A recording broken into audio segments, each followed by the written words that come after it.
노동삼권과 노동조합에 대한 얘기를 해보도록 하겠습니다. 그 이야기를 하기 전에 노동자의 상황을 먼저 알아야 돼요. 그러니까 노동자의 삶을 지탱해 주는 건 임금 하나밖에 없어요. 임금을 받으려면 내가 노동력을 팔아야 해요. 땀 흘려 일해야만 임금을 받을 수 있단 말이에요. 그러니까 즉 임금이 없으면 삶이 무너지는 게 노동자입니다. 그렇기 때문에 노동자는 자본주의에서 사회적 약자일 수밖에 없어요. 자본가는 강자란 말이에요. 생산 수단 자체를 가지고 있고, 약자인 노동자 입장에서는 뭉치지 않으면 끊임없이 착취를 당할 수밖에 없기 때문에 많은 나라에서 노동자를 보호하기 위해서 법으로 명시했단 말이에요. 노동 3권을. 이게 수많은 역사를 통해서 만들어진 겁니다. 노동 3권은 뭐냐면요, 노동자는 개인으로 있으면 아무 힘이 없잖아요. 그러니까 노동자들이 모일 수 있는, 노동조합을 만들 수 있는 권리, 단결권이 있습니다. 사측과 교섭할 수 있는 권리, 그게 단체 교섭권입니다. 근데 이렇게 아무리 요구를 해도 들어주지 않으면 그럼 우리는 단체 행동을 하겠다, 파업을 하든 뭘 하든 하겠다 하는 게 이제 단체 행동권입니다. 단결권, 단체 교섭권, 단체 행동권, 이게 노동 3권이에요. 헌법에서 보장하고 있어요. 노동 3권이 갑자기 생겨난 게 아니라 자본주의 역사 속에서 생겨난 거거든요. 자본가의 노동 착취가 극에 달하니까 참다 못한 노동자들이 폭동을 일으키거나 자본가를 폭행하거나 죽이는 사건 등등도 있었단 말이에요. 이대로 놔두면 정말 위험하다. 법 테두리 안에서 안전하게 행동할 수 있도록 하자. 이런 식으로 노동조합을 합법화 시킨 거죠. 그러니까 노동자와 자본가 서로의 안전을 보장하기 위해서 만들어진 게 노동 3권입니다. 그런데 천박한 우리나라의 경우는 자본가들이 노동조합을 없애버려야 할 적처럼 여기죠. 노조 파괴, 노동조합 탄압, 이런 게 그냥 일상이죠. 이병철 같은 경우도 절대 노조는 안 된다, 이런 걸 남겼잖아요. 우리 회사는 무노조 경영을 하고 있습니다. 그걸 자랑하고 있어요. 지금 창피한 줄도 모르고. 이미 대다수의 사람들에게 반노동자 의식을 심어놨기 때문에 노동운동을 굉장히 안 좋게 본단 말이에요. 하지만 노동운동은 그런 게 아닙니다. 그럼 노동운동은 뭐냐? 사람답게 살고 싶다는 간절한 외침이죠. 자본가는 이익을 최대화하는 게 목표란 말이에요. 시간당 생산량을 최대화하려고 하고, 그렇게 되면 노동 강도는 세질 수밖에 없죠. 휴식 시간을 줄이고 초과 근무 같은 거는 당연하게 여기고, 그 비용을 아끼기 위해서 열악한 환경을 그대로 방치하는 거죠. 일을 하다가 다치거나 죽어도 산재 처리를 안 해주고, 사고를 줄이기 위한 어떤 노력도 거의 하지 않죠. 열악한 근무 환경 속에서도 성실하게 일하는 노동자들이 참고 참다가 우리를 기계처럼 대하지 말고 사람처럼 대해줘라, 사람답게 살고 싶다, 이렇게 의사표현을 하는 게 노동운동입니다. 그렇기 때문에 노동조합 활동은 노동자의 당연한 권리예요. 헌법에서 노동 3권을 보장하고 있습니다.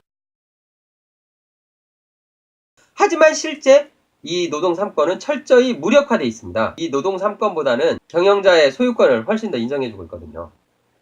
파업하면은 저건 집단 이기주의야, 사람들한테 피해를 주는 거야, 너무 안 좋게 보는데 그렇지 않습니다.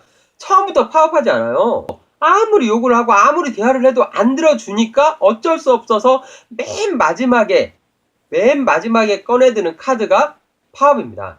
왜 파업을 했는지, 파업을 하게 만든 이유가 뭔지, 그런 내용을 알아야 된단 말이에요. 실제 노동조합이 요구하는 거 보신 적 있습니까? 언론에서 쏟아내는 이상한 거 말고요. 매우 소박하고 지극히 상식적인 것들이 주를 이루고 있습니다. 예를 들면 밤에 잠잘 수 있도록 주야 2교대로 해줘라. 1급제로 하고 있는데 1급제 말고 월급제로 바꿔줘라. 휴일에 쉴 수 있도록 해줘라. 수수료 때는 그 표준 요율을 정해라. 옷 갈아입는 공간을 마련해줘라. 임금 체불하지 않도록 약속해줘라. 이런 것들이란 말이에요. 노동자들의 파업이 대부분이 불법으로 규정됩니다. 그 이유가 뭔지 압니까? 대부분 노동자의 파업은 불법으로 규정된다. 합법 파업은 자기 노조 이기주의적 성격을 띤 임금과 복지 등 직접적인 근로조건을 둘러싼 파업에만 해당한다. 구조조정, 정리해고 이슈나 민영화, 정책 관련 이슈가 아무리 근로조건에 악영향을 주더라도 직접적인 이슈가 아니라는 이유로 파업의 정당성 구성 요건에 해당되지 않는다고 사법부는 해석한다. 그렇게 불법으로 규정된 파업 참가자는 자동으로 업무 방해죄를 짓는 것이며 민사상 손해배상 책임을 지게 된다. 불합리한 회사 횡포에 맞서서 노동자들이 파업을 한다고 해도 불법이 될 수밖에 없다는 거죠. 헌법이 보존하고 있다는 단체 행동권 자체를 쓸 수 없는 그런 현실이라는 겁니다. 그러니까 노동자들의 최후의 무기가 파업이라고 하지만 이 무기를 전혀 쓸 수 없는 그런 상황인 거죠. 즉 노동자들이 자본가들의 착취에 맞설 수 있는 무기가 아무것도 없다는 겁니다. 참고로 간접고용, 그러니까 하청이나 파견 뭐 이런 노동자들이 파업을 하게 되면 이건 무조건 불법입니다. 왜냐하면요, 간접고용인 경우는 이 원청 소속이 아니잖아요. 근데 여기서 파업을 한다 그러면 남의 집에 들어와서 점거를 하고 있는 꼴이 되거든요. 불법 침입죄 이런 게 되는 거죠. 그래서 용역 깡패를 고용해서 바깥으로 막 내던지든 어떻든 법적으로 전혀 문제가 안 되는 겁니다. 파업을 하면 회사는 용역 깡패를 고용하죠. 회사 측 노동자들, 노동조합이 아닌 사람들을 구사대로 만들어서 폭력을 행사하고요. 근데 용역 깡패나 구사대로도 해결이 안 된다 이러면은 공권력을 투입하죠. 이렇게 공권력을 이용해 폭력으로 정리를 한 다음에는 노조 집행부를 비롯한 이런 간부들을 회사에서의 해고 징계는 당연한 거고 법적인 구속, 형사처벌, 민사상 가압류뿐만이 아니라 손해배상까지 겁니다. 그러니까 법, 제도, 공권력 모든 것을 이용해서 무력화시키고 다시는 일어나지 못하도록 그냥 철저하게 밟아버립니다.